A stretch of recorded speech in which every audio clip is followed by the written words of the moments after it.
ओम शांति। आज है 16 सितंबर, शिव बाबा की साकार मुरली। बाबा के मधुर वाक्य आज हम सुनेंगे। बाबा कहते हैं, मीठे बच्चे, यह पूज्य और पुजारी, ज्ञान और भक्ति का वंडरफुल खेल है। तुम्हें अब फिर से सतो प्रधान पूज्य बनना है। पतितपने की निशानी भी है समाप्त करनी है।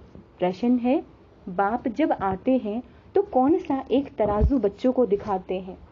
बाबा कहते हैं, ज्ञान और भक्ति का तराजू, जिसमें एक पुर, बाबा ने कहा एक पुर यानी पलड़ा है ज्ञान का और दूसरा है भक्ति का। अभी ज्ञान का पुर हल्का है, भक्ति का पुर भारी है।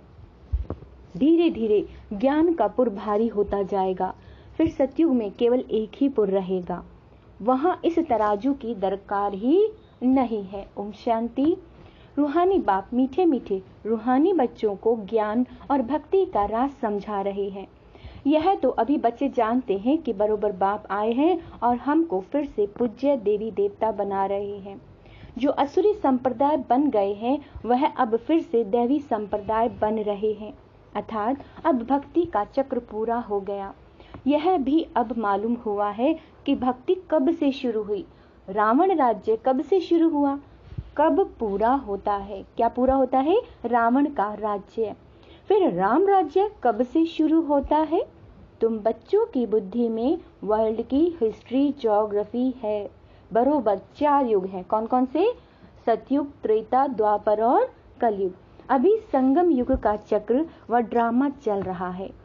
यह सब हम सब बच्चों की बुद्धि में बैठा है। किसी की बुद्धि में बैठा है? बाबा कहते किसकी बुद्धि में बैठा है? हम प्रजापिता ब्रह्मा मुख वंशावली ब्राह्मणों की बुद्धि में बैठा है। किसका नाम तो नहीं कहेंगे, सिवाय ब्राह्मणों के और कोई नाम नहीं निकाल सकते। यह खेल ही ऐसा बना हुआ है। ब्राह्मण, फिर देवता, फिर क्षत्रिय, ऐसे यह चक्र फिरता रहता है। तुम बच्चे अब याद की यात्रा सीख रहे हो, अर्थात पतित से पावन बन रहे हो। समझाना भी ऐसे होता है। अभी हम राम राज्य की स्थापना कर रहे हैं, तो जरूर पहले रावण राज्य है। यह भी सिद्ध होता है अभी रावण राज्य है तो झाड़ बहुत बड़ा। अभी हम पूज्य देवी देवता धर्म की स्थापना कर रहे हैं, तो पुराना झाड़ खल्लास हो, नए झाड़ की स्थापना हो रही है। यह भी हिसाब किताब बच्चे समझाते हैं। हम स्वयं पूज्य सतो प्रधान थे, फिर 84 जन्म के बाद तमो प्रधान बने हैं, पूज्य से पुजारी बने हैं। फिर से रिपीट करना पड़ेगा। यह तो सहज समझने का है कि चक्र कैसे फिरता आया है। जैसे एक्टर्स शुरू से लेकर पिछाड़ी तक पार्ट बजाते हैं ना, तो यह है बेहद का राज। ये एक बेहद का राज है। ज्ञान और भक्ति का राज बुद्धि में अच्छी रीति जम गया है। हम ही पूज्य सतयुगी देवता थे, फिर हम ही सीढ़ी उतरते पुजारी बने। रावण राज्य कब से शुरू हुआ, पूरी तिथि तारीख तुम जानते हो। हमने ऐसे ऐसे पुनर्जन्म लिया। पहले हम सूर्यवंशी देवी देवता थे, फिर चंद्रवंशी बने, अब फिर ब्राह्मण वंशी बन फिर से हम देवता बनते हैं। अभी तुम ब्राह्मण वंशी व ईश्वरीय वंशी हो। तुम सब जानते हो कि हम सब ईश्वर की संतान हैं। हम क्या हैं? हम ईश्वर की संतान हैं, इसलिए ब्रदर्स ठहरे। वास्तव में तो ब्रदर्स होते हैं मूल वतन में, फिर पार्ट बजाने के लिए नीचे आना पड़ता है। ये तो तुम जानते हो। हम ही शूद्र से ब्राह्मण बन पढ़कर वह संस्कार ले जाते हैं, सो हम देवी देवता बनते हैं। कल हम शूद्र थे, आज हम ब्राह्मण हैं, फिर कल हम देवता बनेंगे। यह राज समझाना भी होता है बच्चों को, सभी को सजग करना है। यह तुम किसी को भी समझा सकते हो कि नई दुनिया सतयुग, ये पुरानी दुनिया कलयुग है, इसमें कोई सुख नहीं। बच्चे समझते हैं जब ये नया झाड़ था तो हम ही देवी देवता थे, बहुत सुख था। फिर चक्र लगाते लगाते दुनिया पुरानी हो गई है, मनुष्य भी बहुत हो गए हैं, तो दुख भी बहुत हो गया है। बाप समझाते हैं, सतयुग में तुम कितने सुखी थे, सदा सुखी तो कोई रहते नहीं। पुनर्जन्म लेने का भी कायदा है। पुनर्जन्म लेते लेते उतरते उतरते 84 जन्म पूरे हुए, फिर नए सिर चक्र फिरना है। ज्ञान और भक्ति, आधा कल्प है दिन और नई दुनिया, फिर आधा कल्प है रात, पुरानी दुनिया। यह पढ़ाई याद करनी होती है। ये पढ़ाई है, शिव बाबा को भी याद करना होता है ना। टीचर को भी सारा दिन याद है ना। तुम कहेंगे बाबा को इस सारे सृष्टि की नॉलेज है। बाबा कहते हैं तुम भी समझते हो कि हम जो पावन पूज्य देवता थे सो अब पुजारी देवता बने हैं। सतो प्रधान, सतो रजो तमो, यह हिस्ट्री ज्योग्राफी तुम ड्रामा की समझते हो। यह पूज्य और पुजारी का खेल बना हुआ है। ऐसे ऐसे अपने साथ बातें करो। सतो प्रधान बनने के लिए मुख्य है ज्ञान और योग। ज्ञान है सृष्टि चक्र का, योग से हम पावन बनते हैं। कितना सहज है, किसी को भी समझा सकते हैं। जैसे बाबा भी समझाते हैं ना। सिर्फ बाबा बाहर नहीं जाते हैं क्योंकि बाप इनके साथ हैं। कोई भी मनुष्य सदगति को तो जानते ही नहीं है। सदगति की बातें तो तब समझे जब सदगति दाता को पहचाने।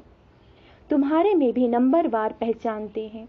तुम समझते हो और समझाते भी हो। मूल बात है ही पतित से पावन बनने की। याद से ही तुम तमो प्रधान से सतो प्रधान बनते जाएंगे। यहाँ के बच्चे और बाहर के बच्चे कहते हैं कि योग कैसे लगावें, पतित से पावन बनने की युक्ति क्या है, क्योंकि इसमें तो मूंझे हुए हैं। तो समझाना चाहिए कि यह खेल ही हार और जीत का बना हुआ है। क्या है ये खेल है, हार जीत का बना हुआ है। भारत ही पतित से पावन और पावन से फिर क्या बन जाता है, पतित बनता है। आधा कल्प है ज्ञान अर्थात पावन, आधा कल्प है भक्ति अर्थात पतित। अब फिर से पतित से पावन बनना है।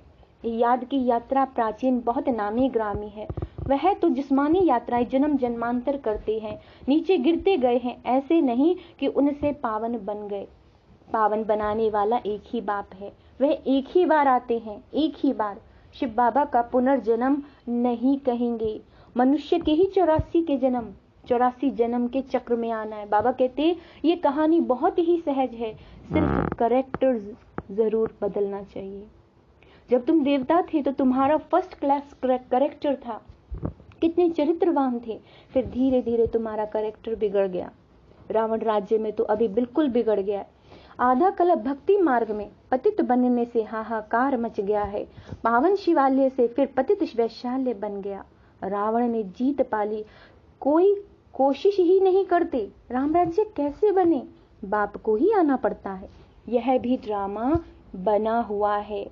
रावण राज्य में हम गिरते आए हैं, अब फिर चढ़ना है।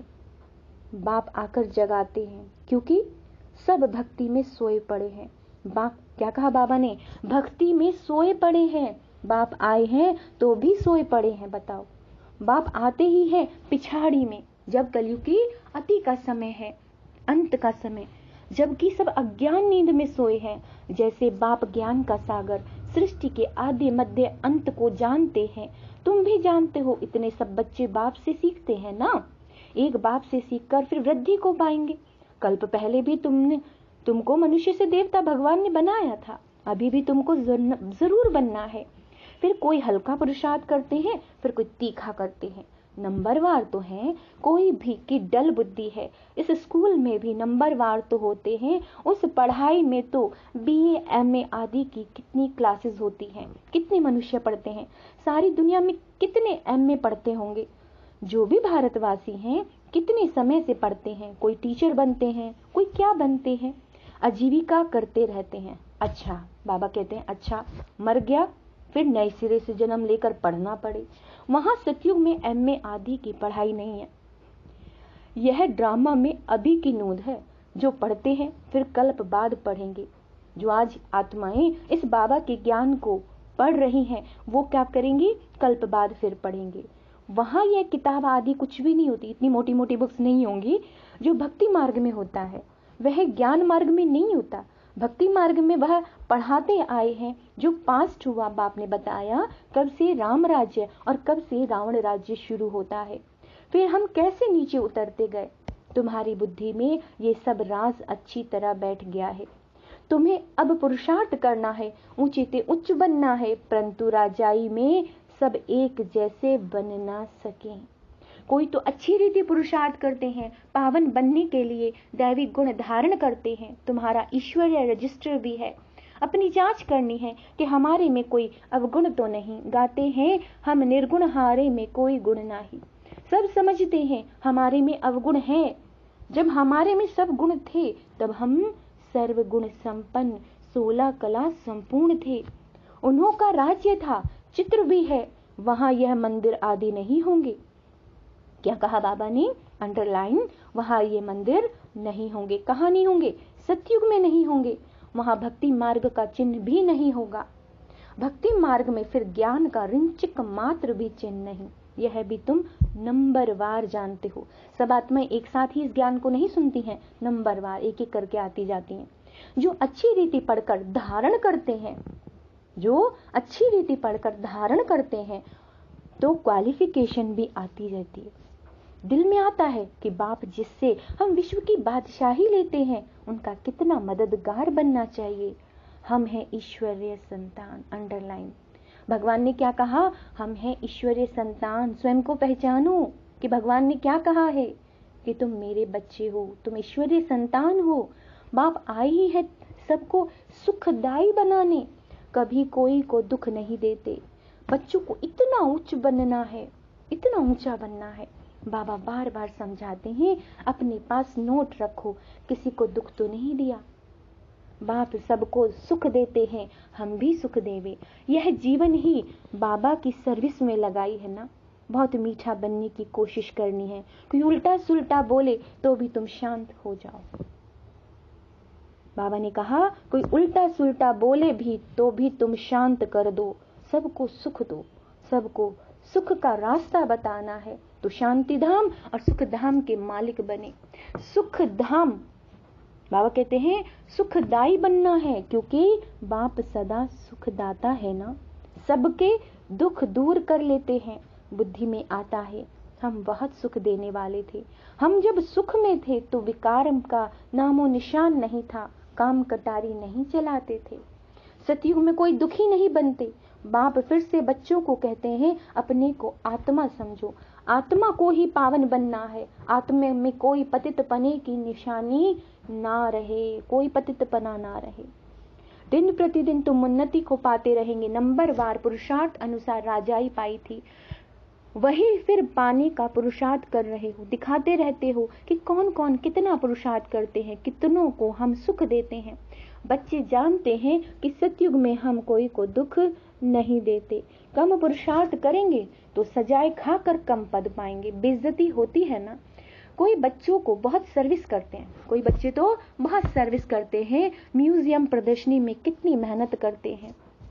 यह प्रदर्शनी म्यूजियम आदि भी वृद्धि को पाएंगे। तराजू में ये ज्ञान का तरफ भारी होता जाएगा। एक तरफ है ज्ञान और दूसरी तरफ है भक्ति। इस समय भक्ति का पलड़ा बहुत भारी है, एकदम नीचे पट पड़ जाता है। बहुत वजन भारी होने के कारण एकदम तले में चले जाएंगे। उसमें जैसे 10 शेर और उसमें ज्ञान का एक पांव बड़ा है, फिर ज्ञान का एक तरफ भारी हो जाएगा। सतयुग में भी एक पुर होता है, सतयुग में एक पुर होता है, फिर कलयुग में भी एक ही पुर होता है। संगम पर 2 पुर हो जाते हैं। ज्ञान के पुर में कितने थोड़े हैं, कितना हल्का है, फिर वहां से ट्रांसफर हो इस तरफ भरते जाएंगे, तब भक्ति खत्म हो जाएगी, फिर ये ज्ञान का पुर रह जाएगा। बाबा कहते हैं 2 पुर होंगे ही नहीं।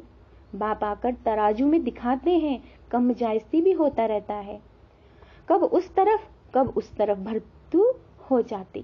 ज्ञान में आकर फिर भक्ति के पुर में भरतू हो जाते। जो पक्के हैं वह तो जानते हैं स्थापना जरूर होनी है। जब हमारा राज्य होगा तब हम ही होंगे, फिर मूल वतन का पुर जायजती हो जाएगा। बाबा कहते हैं फिर आधा कल्प बाद द्वापर से आते रहेंगे। इस रीति सृष्टि का चक्र फिरता रहता है। जब पतित हैं तब तराजू की दरकार नहीं, तराजू की दरकार ही तब होती है जब बाप आते हैं। बाप तराजू ले आते हैं। झाड़ का ज्ञान भी तुम्हारी बुद्धि में है। पहले कितना छोटा झाड़, फिर वृद्धि को पाता रहता है। सब पत्ते सूख कर खत्म हो जाएंगे, फिर रिपीट होगा। पानी मिलने से फिर छोटे छोटे पत्ते वृद्धि को पाते रहेंगे, फल देते हैं। हर वर्ष झाड़ खाली होगा, सब कुछ नया होगा। बाबा ने कहा सब कुछ, सतयुग में सब कुछ कैसा होगा? नया होगा। अभी देवी देवता धर्म वाला एक भी नहीं है, थे जरूर, उन्हों का राज्य था, परंतु कब था दैवी राज्य, यह भूल गए हैं। तुम ब्राह्मणों का कुल भी दिन प्रतिदिन वृद्धि को पाता जाएगा। तो ऐसे ऐसे इस ज्ञान को मंथन करके धारण करते रहो और समझाते रहो। अच्छा, मीठे मीठे से केलदे बच्चों प्रति माता पिता बाप दादा का याद प्यार और गुड मॉर्निंग। रूहानी बाप के रूहानी बच्चों को नमस्ते। हम रूहानी बच्चों के रूहानी बाप दादा को नमस्ते नमस्ते नमस्ते। मीठे बाबा, धारणा के लिए क्या बाबा ने क्या कहा है कि हमें धारण क्या करना है, किन पॉइंट्स को सारा दिन अपनी बुद्धि में फॉलो करना है। यह जीवन बाप की सेवा में लगानी है। ये जीवन बहुत बहुमूल्य है, इसका एक एक श्वास बहुत बहुत बहुमूल्य है। इसीलिए परमात्मा कह रहे हैं ये जीवन बाप की सेवा में लगानी है। बहुत बहुत सुखदायी बनना है। कोई उल्टा सुल्टा बोले शांत रहो। बाप समान सबको दुख दूर करने हैं। अपने रजिस्टर की जांच करनी है। कितना दैवी गुण धारण कर चरित्रवान बनना है। अवगुण निकाल देने हैं। वरदान, स्वह दर्शन चक्र के टाइटल की स्मृति द्वारा पर दर्शन मुक्त बनने वाले माया जीत भव। संगम युग पर स्वयं बाप बच्चों को भिन्न भिन्न टाइटल देते हैं, भिन्न भिन्न टाइटल देते हैं। उन्हीं टाइटल को स्मृति में रखो तो श्रेष्ठ स्थिति में सहज स्थित हो जाएंगे। सिर्फ बुद्धि से वर्णन नहीं करो, सिर्फ सीट पर सेट हो जाओ। जैसे टाइटल वैसी स्थिति। यदि स्वदर्शन चक्रधारी का टाइटल स्मृति में रहे, किस चीज का? स्वदर्शन चक्रधारी, तो पर दर्शन चल नहीं सकता। स्वदर्शन चक्रधारी अर्थात माया जीत, माया उसके आगे आने की हिम्मत भी नहीं कर सकती। स्वदर्शन चक्रधारी के आगे कोई भी नहीं ठहर सकता है। स्लोगन है, वानप्रस्थ स्थिति का अनुभव करो और कराओ तो बचपन के खेल समाप्त हो जाएंगे। अच्छा, ओम शांति।